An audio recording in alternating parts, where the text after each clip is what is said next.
Hey, Pepin. Yo, yo, yo, yo, yo. I've been thinking a lot lately about me. Oh, well, that's pretty typical. So, anything strange for Hey, that? Oh, I'm not I'm not narcissistic. uh, I'm not just cuz I'm wearing my own face on my shirt. Hey, you want to see my new lighter? It has my face on it. And I guess you're there too, but yeah, well, you could say personality-wise, you are kind of on the narcissistic side. I don't think it's a what? bad. Well, it's not bad. I mean, it's a trait that has some sort of utility to it. I mean, some people are really not narcissistic, and that can be bad. I'm not narcissistic and I'll prove it. Oh, Steve, we need to talk.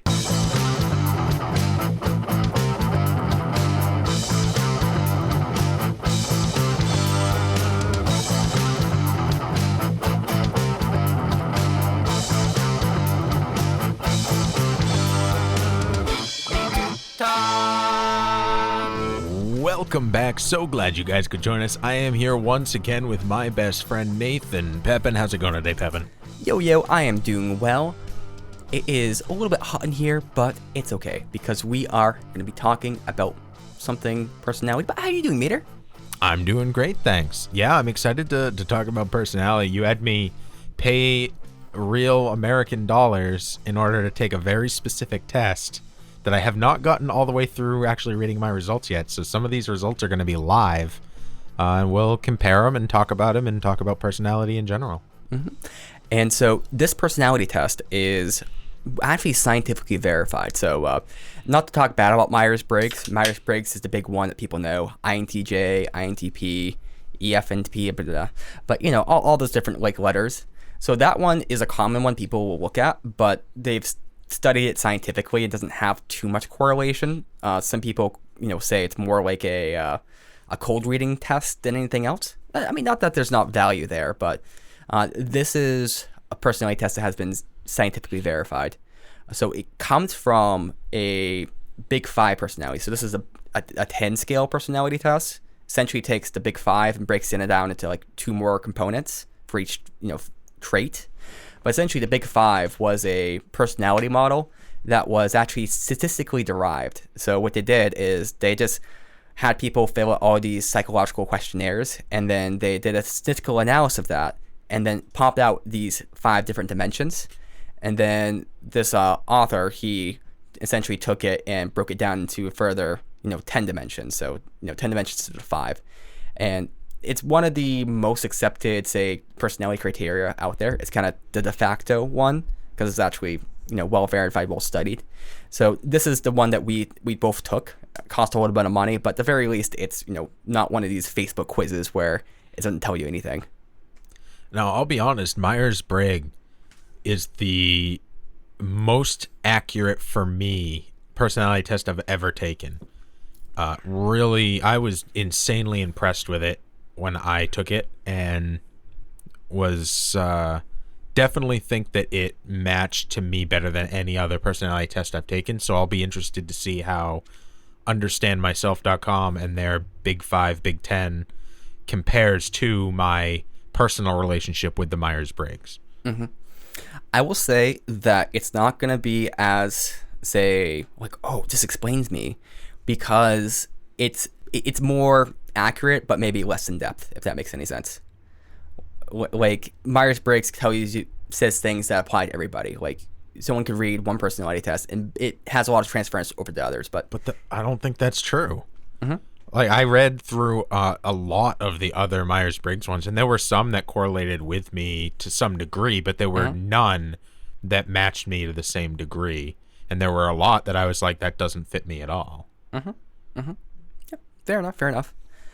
So I don't think this will be as elucidating as Myers-Briggs, but I still think it should be elucidating, and we'll kind of guess each other's, things here.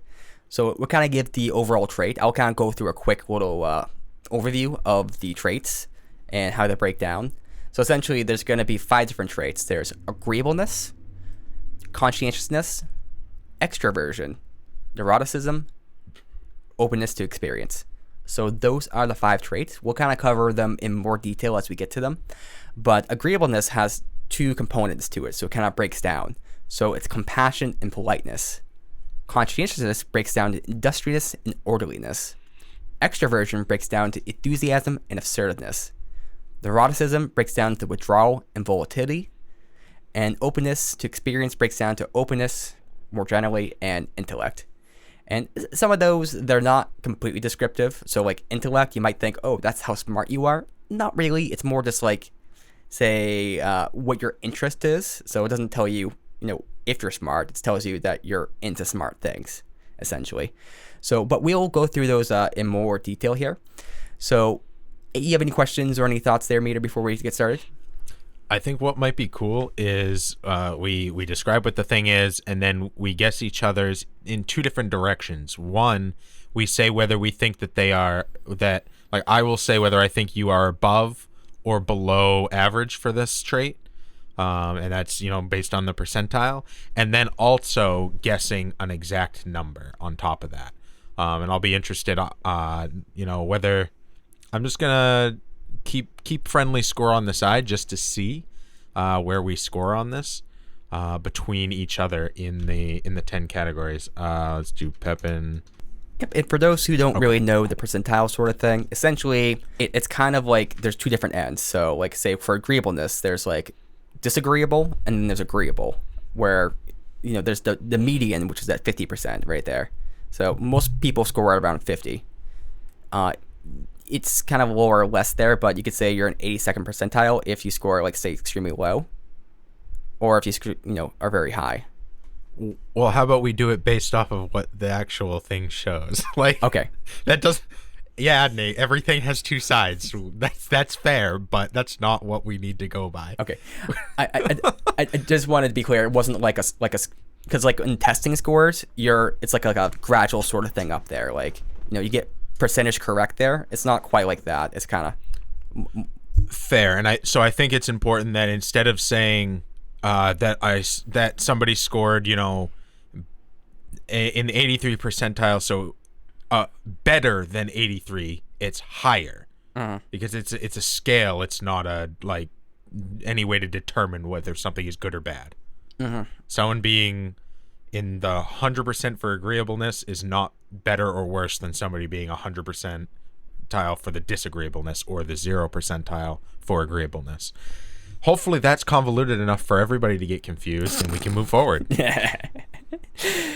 Okay, so our first trait here is agreeableness. Now, I'm just going to read this off here. So, people high in agreeableness are nice, compliant, nurturing, kind, naively trusting, and conciliatory. However, because of their tendency to avoid conflict, they often disassemble and hide what they think. People low in agreeableness are often not so nice, stubborn, dominant, harsh, skeptical, competitive, and, in the extreme, even predatory. However, they tend to be straightforward, even blunt, so you know where they stand. So that's the overall trait there. We'll get to the two breakdowns of that. But, Meter, where would you guess I would stand on that? High or low, first off? So where would you rank me with agreeableness? I know you could say you guessed high, but then we kind of hashed out some of the stuff here. I'm guessing moderately high. I'm guessing above 50%. Probably right around 60. So 60 percentile. Why do you think that? Besides the metagaming. Mostly metagaming. I think that you are agreeable. You're not super extreme, and you're definitely not like predatory. You are skeptical, and stubborn to a degree. So I can't put you in the high end of agreeableness, but you're also like the two other things. One of the things under it is politeness, and I think you're going to score very, very highly in politeness. So I think that's going to push you up much further than the compassion end will. Not that I think you'll score super low in compassion, but I think politeness is going to be very high. So that's my reasoning there. And we can get into the scores of those specific things as well when we get there. For agreeableness for you, I would say you score in the lower percentile for that. So definitely less than 50. I would say you probably are on. I'd say you're probably about 35 or 40. Let's say 40. No, I'm gonna go with 35, because my perception of you is definitely you're polite and everything, but I think you're willing to argue in debate, and you are very directed. Like I'm not gonna say self-centric, but you're willing to kind of fight for your ideas. So I'd say you'd be in the probably 35. Yeah, I'll go with 35. Sorry, I'm formatting a thing. Okay. How do you wanna do a reveal here? Okay, so I'll go with mine first. So for agreeableness, I'm low, and I'm in the 17th percentile. So Holy shit. out of 100 people, 82 people would be more agreeable to me. Wow. I'm surprised by that. Yeah, it's a little bit interesting myself, and we'll go over to the two components of that in a second here. But I think it makes sense. I think you are correct with some of your assertions there. But let's talk about your results here. I got moderately high. I got the 61st percentile Oh, really? for agreeableness. Yeah. I thought you'd be more agreeable, or sorry, less agreeable, just because we debate a lot. But maybe that's the relationship you and I have. Or maybe what we're saying of each other will come into play in a different characteristic than under agreeableness, and we're putting it in the wrong category. That's true. Let's get to the aspects of agreeableness, because that can cash out a lot of the little things here. Because we know our general score here. So I'm going to post in the one for compassion, because one aspect of agreeableness is compassion. It says, compassion is an aspect of the big five factor agreeableness. Simply put, it is a measure of a person's orientation towards the interests and needs of others, as opposed to their own interests and needs. People who score higher in compassion are more interested in the concerns of other people, more likely to be described as caring and kind, and often have difficulty advocating on their own behalf. People who score lower in compassion are less interested in the concerns of other people, less likely to be described as caring and kind, although they may certainly still be that way, and are usually comfortable advocating on their own behalf. So if I was to guess for you for compassion, I would guess that you are, I think this is probably where your agreeable score came from. I'm going to guess you're probably 65 or 70% for that. So the way I'm doing this is you get a point for high-low, and then you get a separate point for within 5. So you can't give a 5 range, really. If you give an exact, well, no, because if you give an exact number, I'm taking either 5 above or below. So can you give me an exact number? Yeah, I'd say 65. I got a 72. 72, moderately high. Yeah, which makes sense to me, because like from my point of view, like you do have a lot of like feelings and care for people. Like I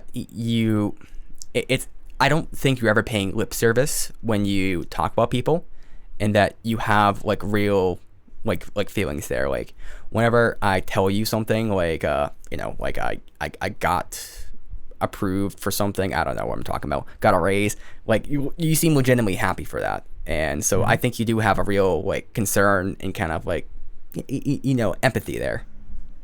Yeah, no, I think that's fairly accurate. I have a very hard time, like, I can't compliment somebody just to compliment them. Like, it has to be true. But I'm also very good at like finding a way to compliment somebody, even if I don't like a lot about them. A lot of that, if don't have anything nice to say, don't say anything. I tend to follow that fairly closely, and yeah, if you get a raise, dude, that's fucking awesome. I would be excited for that. Did you get a raise? No. Oh, well, do better. For you, I think you scored very low here, I guess. Well, now you're giving me a weird look. Because I think you advocate for yourself well in social situations more than you would. I don't think you think it's your responsibility for other people, how other people feel. And I do think you obviously genuinely care, and you are nice, and people see you as nice, so that kind of skews that. But I think but where you got such a low score in general, or yeah, in agreeableness, I would have to imagine that this is below 50%. I'll do 41 as my guess. 41. Mm-hmm. Okay. You ready for this? Yeah. So I score very low, second percentile. Jesus Christ, Nathan. So there You scored a 2. 97% of people score higher than me in this. 90%, 98%, 97% of people have more compassion than Nate. And I hate to say, like, when me and my girlfriend did a similar thing when we went through this, and she had a similar kind of viewpoint as you, which I'm surprised about, because I think most people see me more as the other side, like maybe overly caring about people. And there's some aspects to that. Like, I have a high sense of duty, I'd suppose, to people, but there's not like a caring there. Like, I Jesus. That's a way to phrase it. Yeah. It's so hard to phrase stuff like this without like sounding like an awful person, but that's not like how this is. So Well, so, okay, this is going to be clipped, so I'm going to do this. I think I have like a sociopathic almost kind of empathy with people. I'm gonna clip that. Well, it's like, if I know the person, I care about them. Like I care about you, care about my girlfriend, I care about, people who are close to me, my friends and everything. But once you start going off outside that circle, like, my comprehension of that person kind of starts going away. Like, who is this person, right? There is some sort of abstract sort of caring, but I really don't know who this person is and everything. And it's hard for me to really kind of get caught up in them and their feelings and everything like that. And you and I have had enough conversations that I know that you fulfilling your own needs and interests is going to be more important than anybody else fulfilling theirs to you, even people that you care about. I think if you and I were on a desert island, or like in the middle of a desert, and there was a glass of water, and that glass of water would make it so that one of us is guaranteed to live, or if you split it, then there's like a 50% chance that both of us live. You would have zero doubt in your mind. You would down that whole fucking glass of water immediately. There would be not a second of thought. You would drink that bad boy right down. Okay, if we're being honest here, so let's put it this way. If there's a high probability that one of us is going to die, we just have to determine which one would be better to live. And that choice, from my perspective, is me. Right. But the thing that's fascinating to me is that the 50% chance, like, because my thought would be, well, let's just both drink half of it, and then there's a chance that we both live. That to me is at least worth entertaining. And for you, it's not even on the fucking table. Okay, you get to a certain percentage there, and yes, okay, let's split it, right? Yeah, if you're probably at like 98%. I would say lower, like maybe 35. You remember that whole, we did a whole episode about like if somebody was going to walk through a door and there was like a 90% chance, and you were at like 99%. It's them or me. I don't care who it is. It was, whereas we had B on that episode, and she's like, even if it's a mouse, I would die. I'm like, Jesus. It was like literal opposite ends of the spectrum on that. B is definitely like high level agreeable. So like, she's probably in the other percentile there. She is that 98 percentile, and you're the 2. See, I'm surprised about this result. Like, I'm kind of am, but kind of not, because I feel like I do care about people in a lot of ways, and I feel like I do have that sort of empathy, maybe a little too much in some. But I think maybe what it is I act selflessly a lot of times, and I'll take on burdens I shouldn't, and I think maybe that's what I'm seeing there. But that's not necessarily compassion. I feel like that's more, like I was saying, maybe a sense of duty. Yeah, maybe that'll come in more into play in one of these other descriptions a little bit later on. So let's go to the next personality dimension here, and that is going to be politeness. Politeness is an aspect of the big five personality factors for agreeableness. To put simply, it is a measure of the person's obedience, deference to authority, and their sensibility to overcome, or their sensitivity to social norms. People who score higher in politeness are deferential, respectful of norms, and conflict averse. People who score lower in politeness are less deferential, less respectful of norms, and more comfortable with challenging other people. People who are high in compassion avoid. Okay, so that's pretty much politeness there. So politeness is a little bit of a misnomer, it's saying, because people who are less polite may not be rude necessarily, but it's kind of more just like going along with, say, social ideas and kind of society in a way. So if I was to put you for a politeness, say, percentage there, I would say you're probably above, and I'd probably say you're probably 75% is what I would guess, or in this, 75. Okay. No, I'm below. Really? Yeah, I got a 45. Huh. So it's considered typical or average politeness. Yeah. Just pretty much toe the line. Respectful, but if I'm pushed, I'll push back. I'm not uncomfortable to stand up to people. And I think the biggest thing for me is the obedience. Like, if rules or somebody's commands to me don't make sense, like, I'm not going to follow it. It's kind of like it's that very neutral alignment of, as far as the lawful chaotic. It has to make sense to me. I follow my own law. I suppose it makes sense in that way, because like I see you as primarily a rule follower and primarily obedient, but when you put it that way, if something doesn't make sense to you, you won't follow it, and you have a very strong sense of morality and sense of ethics. So I think that makes sense to me. Yeah. So now you put it that way, I'd say you're not like, very low. I don't think you're like a unbelievably polite. You'll go with systems, but so long as the systems make sense to you, I think that makes sense. I think you are just above 50%. For maybe 62 or so. And be my guess. What makes you think that? Because the biggest thing is your aversion to conflict. You avoid conflict to the nth degree where possible. I think our show is not as indicative of your actual personality, because our show is built on you and I disagreeing about stuff. But I think in the everyday life, that's the case. And you don't mind, following the rules, following what the social norms are, because it gives you kind of a foothold in like how to act in social situations, knowing here's what's normal, so here's how I need to act.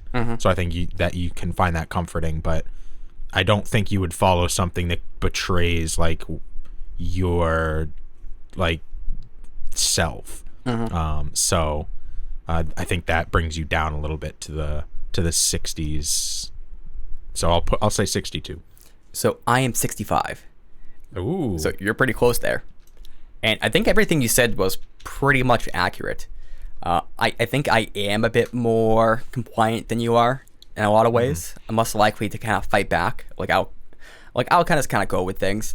Like, for instance, when I worked in banking, the higher management was like expecting us to make phone calls, and we're supposed to be making phone calls, and our manager was just kind of like, just say you did the call, make them happy. And so for me, that was not necessarily ethical, but it was a convergence of interest because I didn't want to make those calls.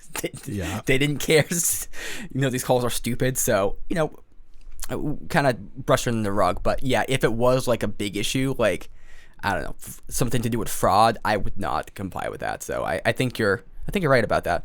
And I also think that a lot of times people confuse, I don't say confuse, but I'm very, very nice or perceived as nice and everything. And I think that's just my politeness there. Like, I'm very considerate to people's interests and their views and everything like that. And as far as like the show goes, like, I'm very conflict avoidant, but I don't think our disagreements in the show are conflict. It's more just like discussion, I would say. It is a way to describe it. Maybe you could say it's a safe place for disagreement because we're not going to like morally abjugate each other for our disagreements here. I mean, maybe if one of us comes out that we're in favor of, I don't know, something really terrible, there would be some... like child labor or... child labor, yeah. Let's get on to that subject.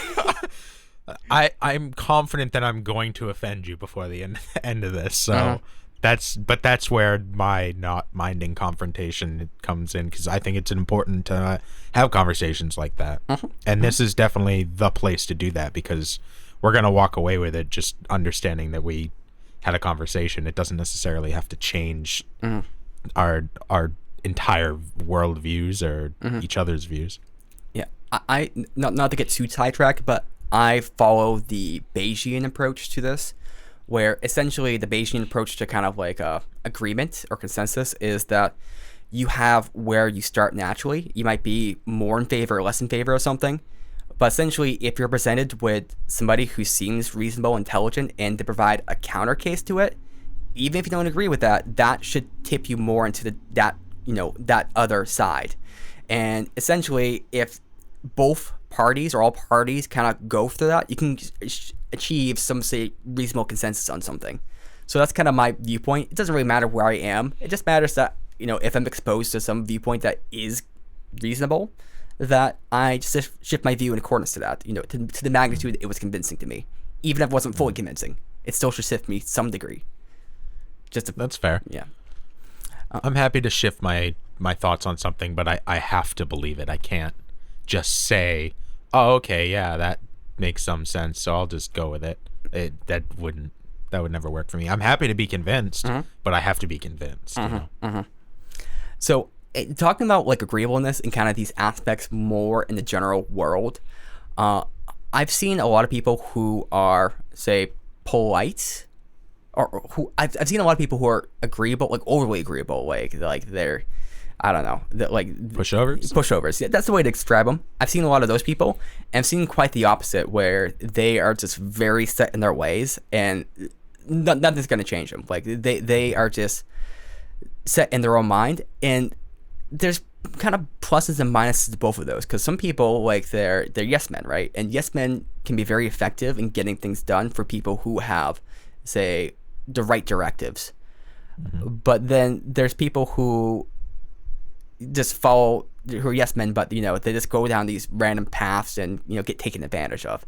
So there's kind of two sides to that, and then the other side to that would be people who are so set in their ways that they're stupid, right? Like they don't learn, and they're just idiots, right? Like just in the sense that they're going down these paths that are not productive, and they're just incapable. They're so like caught up in themselves that they can't see other people, and I think that's probably the worst showing of that. Yeah, there are times when every personality type is beneficial and not beneficial. Like, you want somebody who is a pushover if they are under you in the military, because you need them to follow the orders, because if they don't, they will probably die and everybody else. Versus in some situations, you need somebody who's a free thinker and isn't going to follow directions, because then you could end up with like what happened at the that prison experiment, the Stanford prison experiment, where everyone's following a one train of thought, and then it just keeps going down and down and down. And if one person was free thinking and broke the mold, it may have changed everything, but nobody chose to do that, so it ended up that way. Right. Obviously, there were way more in play with that, but just as a super loose example. Yep. The next one is, let me just check here. Is that conscientiousness? Yep, conscientiousness. So I'll post the. Is it? Oh yeah, because I didn't scroll down far enough. Okay. Yep. And conscientiousness has two aspects to it: industriousness and orderliness. I believe this one is a bit more straight to the point here. Conscientiousness is a big five personality trait associated with attention to detail, hard work, persistence, and orderliness, as well as adherence to rules, standards, and processes. Conscientious people are careful, reliable, organized, self-disciplined, and persevering. Conscientious people tend to be more laid back. Unconscientious people tend to be more laid back, less orderly, more inconsistent, and less reliable. They are more likely to procrastinate and are less likely to persist when pursuing their goals. All right. And so there's two aspects to that: industriousness and orderliness. Would you think since those are components, you think it would be better to kind of go for those? Or should we go like high level and then the aspects of it? I like the high level and then the aspects. What we just did, I think, was pretty decent. Okay. So for conscientiousness, for you, I would say you're above normal. I think you would probably score above, probably, I guess, 70% or 70. Okay. In my reason for that is actually maybe above. Hold on. Let me think this a little bit more. Because I think you have a very strong work ethic, and I think you keep up with your things. I think a lot of times for you, work is kind of play. Like those two things kind of like intersect with each other. Let me just reread through them again. So I don't think your orderliness is high, so that might bring you down a bit there, because I don't think you're super like clean and have a high attention to detail. I think you're kind of more big picture. I do think you're very reliable and self-disciplined.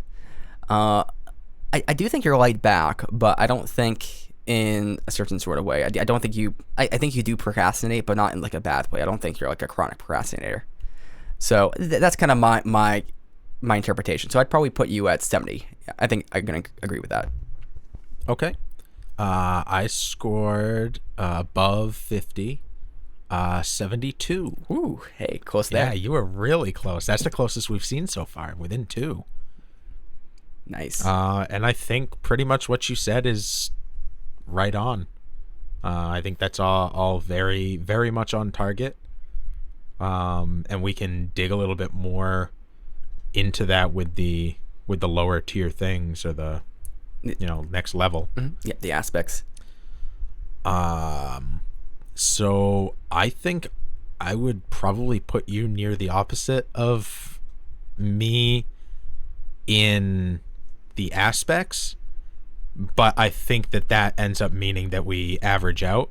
So I think for conscientiousness, you'll be above 50, because I think your orderliness is going to be very high, but your industrious will be a little bit lower, because I do know you to procrastinate. And a lot of times, I mean, how many projects do you have that are not finished that are like 90%, and you put a shit ton of work into them, but then you didn't go the last 10 yards? So I think that's going to drag your score down from what would otherwise be probably very high score. I'll go probably closer to the 60s though, maybe like a 65. Mm-hmm.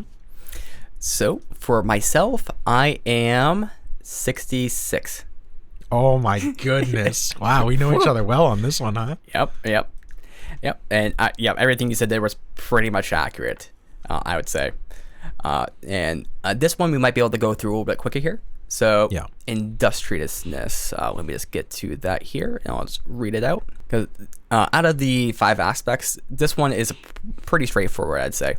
So industriousness is an aspect of the Big 5 personality of conscientiousness. Simply put, it is a measure of how much a person values hard work and how guilty they feel when they do not meet expectations.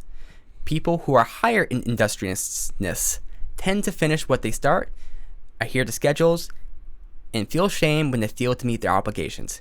People who are lower in industriousness are more likely to procrastinate, to fall behind their schedules, and do not feel as guilty when they fail to meet their obligations. Industriousness predicts a person's income and success in academic and workplace settings, in particular in managerial and administrative roles. So for yourself, I would probably rate you a 75%. 75 for this, because I think this is going to be your higher one, kind of where you're alluding to, because I think you're going to be lower in orderliness, but higher in industriousness, because I think you're like a workhorse. And so I'd probably say 75. It could be 80, but I'll put 75 there. Okay. Definitely over 50. I'm in the 93rd percentile for industriousnusness. What? Yeah. I just wouldn't guess that, because I thought you would be more like kind of moderately higher and moderately lower. But okay, sorry, go on.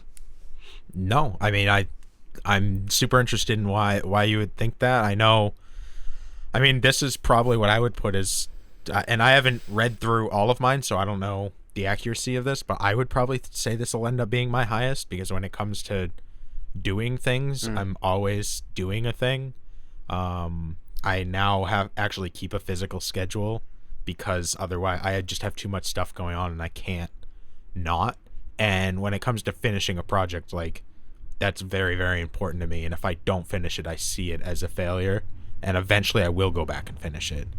Which is why when I was doing my most recent EP, I started and finished the thing like within 2 weeks. So it was, and that's 6 full songs, mixed, mastered, written, everything. So that, yeah, the industriousness is very high for me. I think maybe part of my rating is that I don't know everything you're involved in. Yeah, like, that's fair. I only know the things I see, and maybe I'm just kind of projecting myself onto you a little bit there, because like, you see things that come from me, but you don't see all the things I'm working on. Though maybe you see more things I'm working on that don't get completed than I do from you. So I think there's that. So it could just be like a little bit of projecting, a little bit of a lens into you. Like, I didn't know you're working on a book. I know one other book you're working on before that, but I don't think that anything came of that one. But so you know, it's a little hard to say. But yeah. I wouldn't rate you that high. In my estimation, but I do think it makes sense, because you do kind of get things done a lot more, and you kind of finish things, which, you know, that's the big problem I have, is I don't finish things. I think a big thing that you said that's very true is that work and play are an overlap for me. And one of the things that's written right here is that I cope very badly with enforced leisure or unemployment. My boss all the time is like, if you need time off, just let me know. I expect you to take a week off during the summer. And I'm like, I don't want to. I like working. So I have no problem with working. There are specific times I want time off for things I want to do, like hunting in October.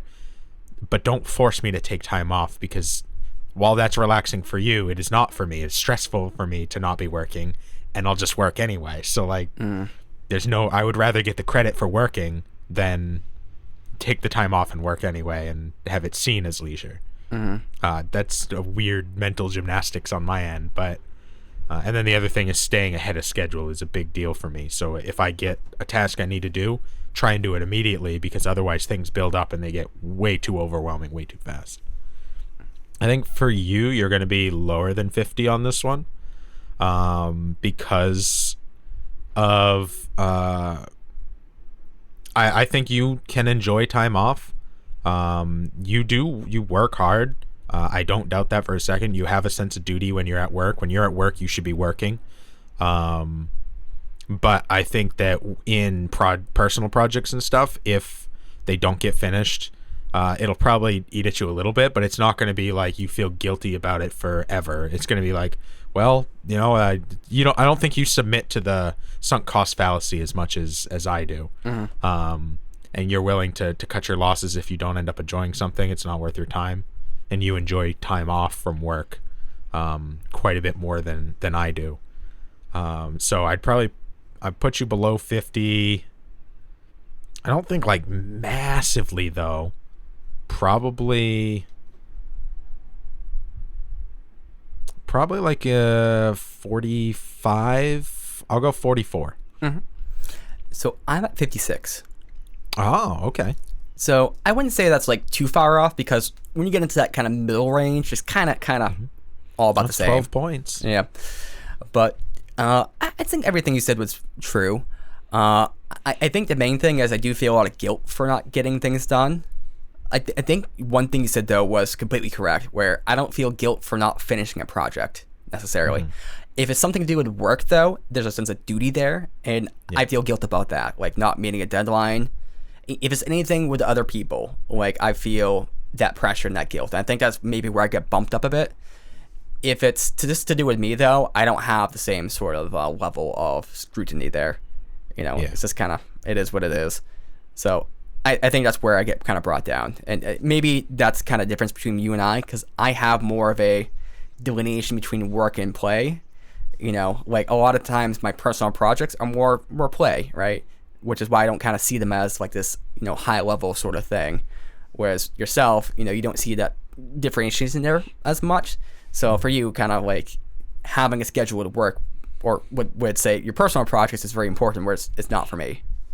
Yeah, I think I have that overlap is obviously, like everything, a double-edged sword, because it means that when I'm working, it's not as heavy on me because I'm having fun doing all of the work stuff I do.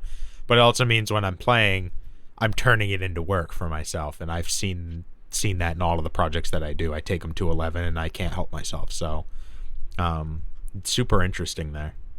We're now tied 3 apiece for high-low guesses, and with the within 5 guesses, you have 1 and I have 2. All right. And that brings us to orderliness. Orderliness is an aspect of the big 5-factor conscientiousness. Simply put, it is a measure of how disturbed a person is by disorder. Whether it be a physical mess or a disorganized schedule, people who are higher in orderliness tend to like cleaning and organizing, to use lists, schedules, and routines, and they prefer to control things rather than letting them happen. They are more judgmental in their attitude. People who are lower in orderliness tend to not to mind messes, and they do not tend to plan their lives in much detail. They prefer to let things happen rather than to control them. They are less judgmental in their attitude. For you, I know you keep things very in order. Your house when you were living by yourself was always very, very in order. Your physical appearance is always very, very in order. You always look good. And I think that's important to you to keep yourself in that tone. So I think you're scoring pretty high on orderliness. Schedule, I know you, I believe you like routine, and being able to keep a schedule. I know you can go with the flow because you and I have been forced to, especially with this show and with some of the stuff we do together. When the plan changes, as long as you have some heads up, I don't think it bothers you too much. So you're not the highest end of orderliness, but I do think that you would prefer to have things just go as they were planned. So I would probably put you well above 50, probably like in the high 70s, 76. I'll go 76. Okay. So I am 71. Oh. So I think everything you said there was pretty accurate. I think a lot of my orderliness is dependent upon my mood, because it's like if it's the winter months where I'm a bit more depressed, I'm less likely to keep up with organizing or caring about things. But that I think that's a separate sort of dimension there. But I tend to be pretty well organized. I think mostly in thought and how I approach things.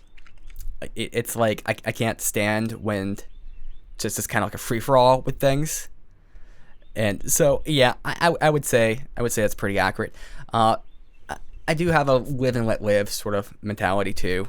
I can go with things so long as they're working, but it's like, I don't know, sometimes at work I get really kind of annoyed and frustrated when there's no plan and people are just kind of winging it. Like, that just really kind of drives me crazy. And there was Maybe part of this is like I don't think I'm that orderly, but when people compared to other people, like I am, because I think I have a sliding scale there. But yes, I do always look good. Thank you, Smeater. I appreciate that. You're welcome. Absolutely. And yeah, the appearances are very important. Like a lot of times the messes are easy to clean up that I have. Yeah, fair enough. Can I have just a second? All right, I'll be right back. So here on We Need to Talk, I can't see the comments. So if you guys are saying something great, I can't see it. So I'm going to go to facebook.com/We Need to Talk Show. I'm going to look at the stream and see what you guys are saying. Hopefully it's something good. Hopefully it's about my hair. Well, if you guys are loving this, definitely leave a like. If you leave a like, it's going to make me feel good. It's going to make Meter feel good. And most of all, it's going to make us feel good.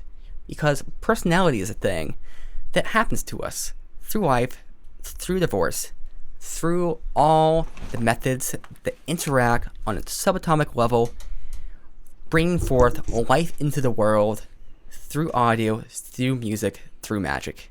Now, let's come together, sing hallelujah, for there is nothing yet to know my name but Him, God, love, rocks in the stones, Jesus. Amen. Okay, so for orderliness for you, Meter, I would guess you're probably lower. I just get flashbacks to when we were in high school and I went over to your place and you had about essentially like a cardboard mountain of pizza boxes, and I think sometimes you kept stuff in those pizza boxes just in case. No? Okay. Well, that's my memory, so it's bad.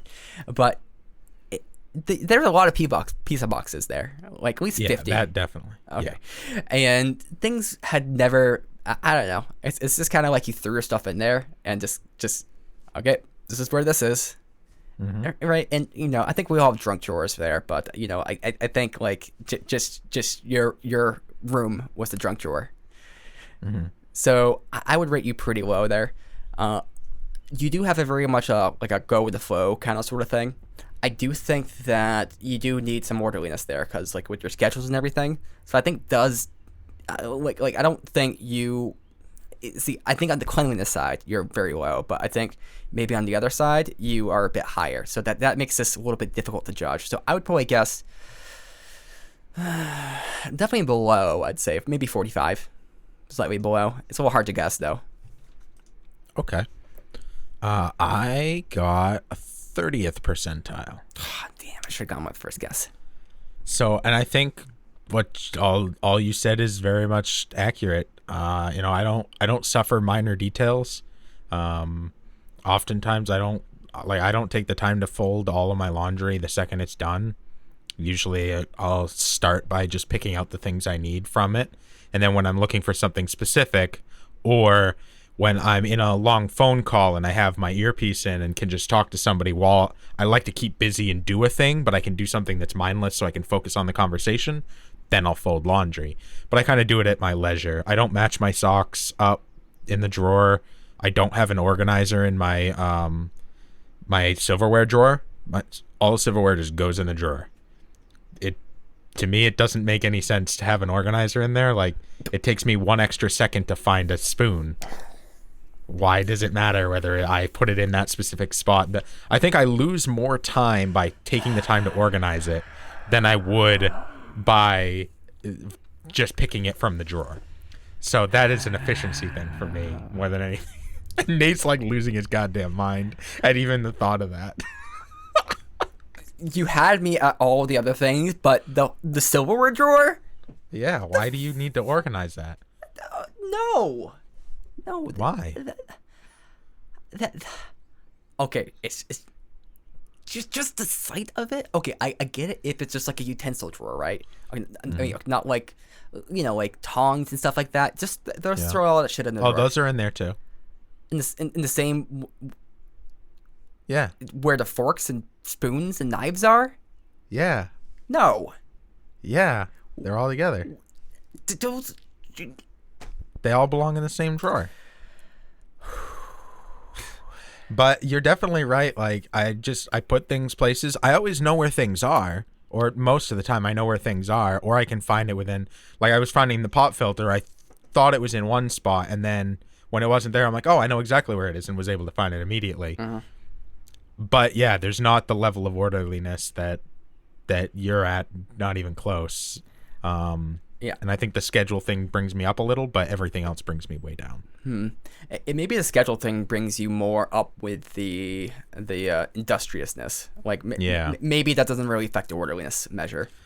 Not as much. And like, I'm not disgusting. I shower every day. You know, I take care of myself and the house, but like, I don't need to make my bed. Who cares? Who cares if my bed is made or not? You know? Okay. I didn't think I'd Does be that bother you? Why do you need to make your bed? Who fucking cares? I didn't think I'd be so affected by this. Well, I've triggered Nate, so maybe we should move on. Okay. So with these aspects with people that we see, I see. I've dealt with some people who are very, like, on the higher levels of conscientiousness, but not as much.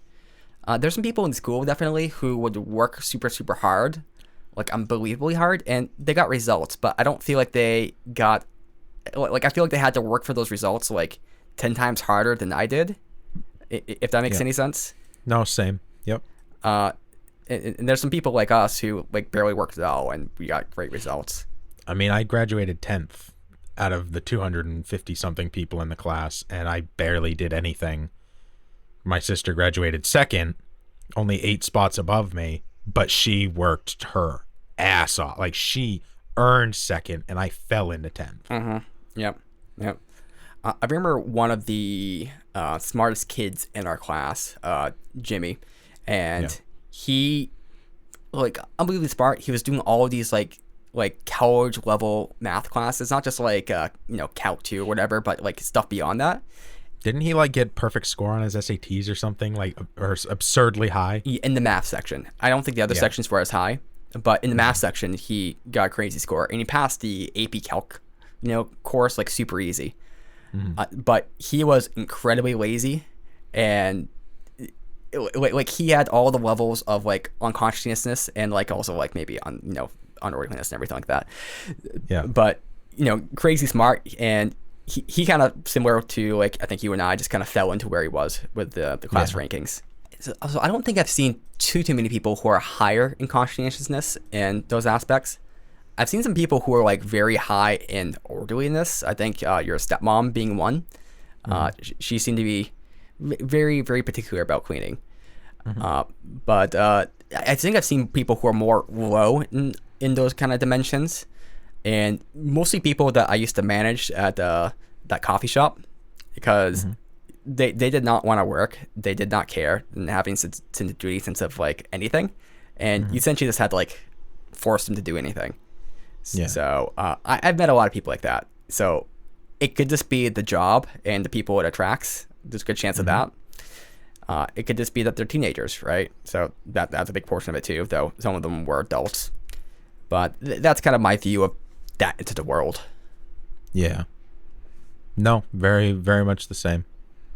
And I think we should end it right here because it's been an hour. That's what it says in my editing rig right here. So, hey, next time we're going to talk more about these personality dimensions and who we are as people together, because we need to talk.